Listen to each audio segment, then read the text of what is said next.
Facebook has provided Congress with details about the ads purchased by Russia-linked accounts during last year's campaign. "We are actively working with the U.S. government on its ongoing investigations into Russian interference," CEO Mark Zuckerberg said in a Facebook post today. "We have been investigating this for many months, and for a while we had found no evidence of fake accounts linked to Russia running ads. When we recently uncovered this activity, we provided that information to the special counsel. We've also briefed Congress, and this morning I directed our team to provide the ads we've found to Congress as well." The Wall Street Journal reported last week that Facebook initially shared details about the ads with former FBI Director Robert Mueller's special counsel, but did not provide Congress with as much data, citing privacy concerns. The decision to provide Congress with that data came after an extensive legal and policy review, Elliot Schrage, VP of Policy and Communications at Facebook, said in a separate post.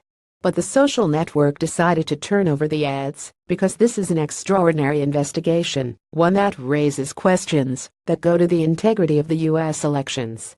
Senator Mark Warner, the ranking member on the Senate committee investigating Russian interference, tweeted that Facebook's decision is an important, absolutely necessary first step. "The American people deserve to know the truth about Russia's interference in the 2016 election."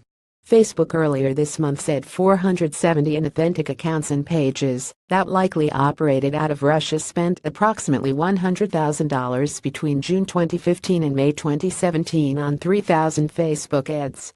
Those ads were focused on amplifying divisive social and political messages across the ideological spectrum, touching on topics from LGBT matters to race issues to immigration to gun rights. "Facebook's investigation can only dig so deep," Schrage continued. "To really find out what happened in the 2016 election requires an assessment that can be made only by investigators with access to classified intelligence and information from all relevant companies and industries," he said. "We may find more, and if we do, we will continue to work with the government," Zuckerberg said. "We are looking into foreign actors, including additional Russian groups and other former Soviet states, as well as organizations like the campaigns, to further our understanding of how they used our tools. These investigations will take some time, but we will continue our thorough review." Zuckerberg said he expects officials to publish its findings when their investigation is complete.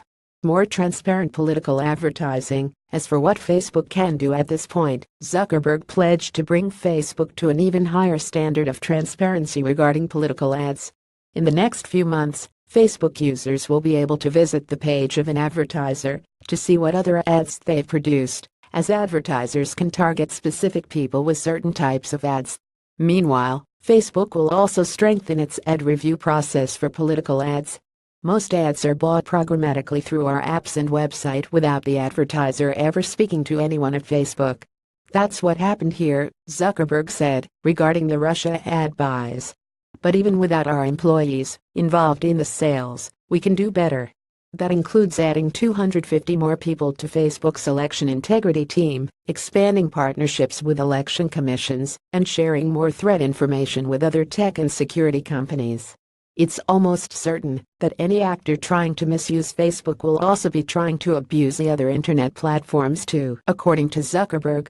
He acknowledged that it will likely be impossible to catch all bad content in our system. He continued, "We don't check what people say before they say it, and frankly, I don't think our society should want us to. Freedom means you don't have to ask permission first, and that by default you can say what you want. If you break our community standards or the law, then you are going to face consequences afterwards. We won't catch everyone immediately, but we can make it harder to try to interfere." This weekend, Germans head to the polls for an election many thought Russia would also try to disrupt. Thus far, however, Facebook has not yet found a similar type of effort in Germany, Zuckerberg wrote. Zuckerberg didn't really touch on fake news in his post, though Schrage said fake accounts like the ones that purchased ads often distribute deceptive material, such as false news, hoaxes, and misinformation. In the wake of last year's election, Zuckerberg asserted that the idea that fake news on Facebook influenced the election in any way is a pretty crazy idea. Clearly, his view on that has evolved somewhat in the last year.